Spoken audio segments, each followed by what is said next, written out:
ज्या पद्धतीने यांचा कारभार सुरू आहे, बिनविरोध निवडणुका जिकडे झाल्या, तो राहुल नार्वेकर विधानसभेचा अध्यक्ष, विधानसभेमध्ये अध्यक्ष असल्यानंतर विधानसभेत त्यांचा अधिकार असतो आणि विधानसभेचा अध्यक्ष, लोकसभेचा अध्यक्ष, राज्यसभेचा अध्यक्ष हा पूर्णपणे निष्पक्षपातीपणाने वागणारा पाहिजे.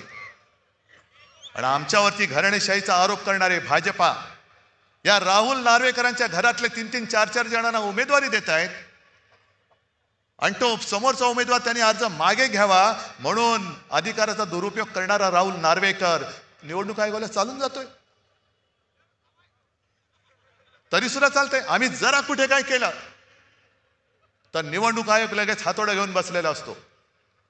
पण यांनी काही केलं तरी काही करत नाही, कारण निवडणूक आयुक्त शेपूट घालून बसलेला आहे. ही लोकशाही नाही, ही झुंडशाही आहे. ही झुंडशाही आहे.